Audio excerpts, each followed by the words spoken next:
Alors celle-ci, elle est louée tout juillet, tout août. C'est une 7 places en fait.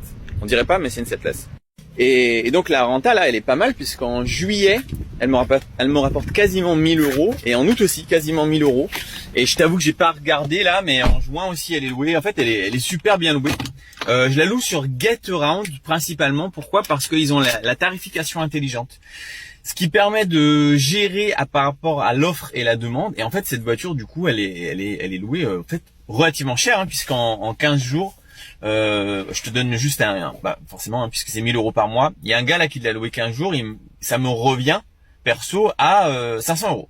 Bon, ça fait quand même 33 euros par jour, ce qui est pas mal. Hein, 33 euros par jour, on n'est pas loin d'un petit Airbnb, sauf qu'un petit Airbnb, à l'achat, c'est 100 000 euros.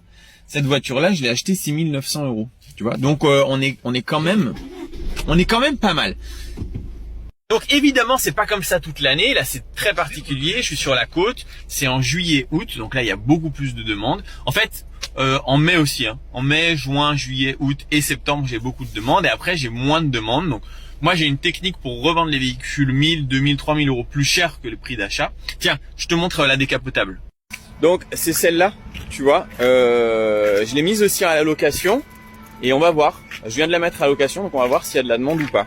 Bon, elle, je l'ai mise vachement plus cher. Hein. Je crois qu'elle est à 45 euros par jour, donc peut-être que c'est un peu trop élevé, je sais pas, on va voir. En tout cas, une chose est sûre, c'est que à la revente, nous on l'a acheté 12 500 euros et l'autre fois, il y avait un garage qui voulait nous l'acheter pour une cliente à 16 500 euros, soit 4 000 euros de plus.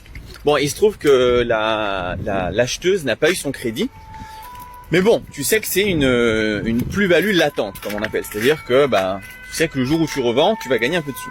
Donc quand tu allies location de voiture ou comme celle-ci, tu vois, ça te rapporte 1000 euros par mois en juillet-août. Évidemment, le reste de l'année un peu moins, mais quand même, hein, on est aux alentours entre 500 et 600 euros, je pense. Hein, on regardera, je regarderai, je te dirai précisément. D'ailleurs, sur YouTube, en fait, tous les mois, je fais le bilan de tous mes différents investissements. Pour que si ça t'intéresse, d'accord, il y a les vannes, il y a les voitures, il y a l'immobilier, il y a le bateau. Maintenant, il y a un bateau, il y a le business en ligne, il y a la bourse. Bref, donc je te montre un petit peu plus en détail. Mais bon, quand tu allies la location de voiture plus à la fin de la saison la revente, tu vois que tu peux faire un gros chiffre. Et moi, tu verras si tu vas sur YouTube, le minimum que je vise, c'est 40% de rentabilité sur la totalité de mes investissements en retirant toutes les charges, hein, assurance, carte grise, etc. Et je pense même pouvoir atteindre les 60%. Donc on verra. Mais en tout cas, c'est un super bon business. Et en plus, il y a moyen d'automatiser à 100% tout ça.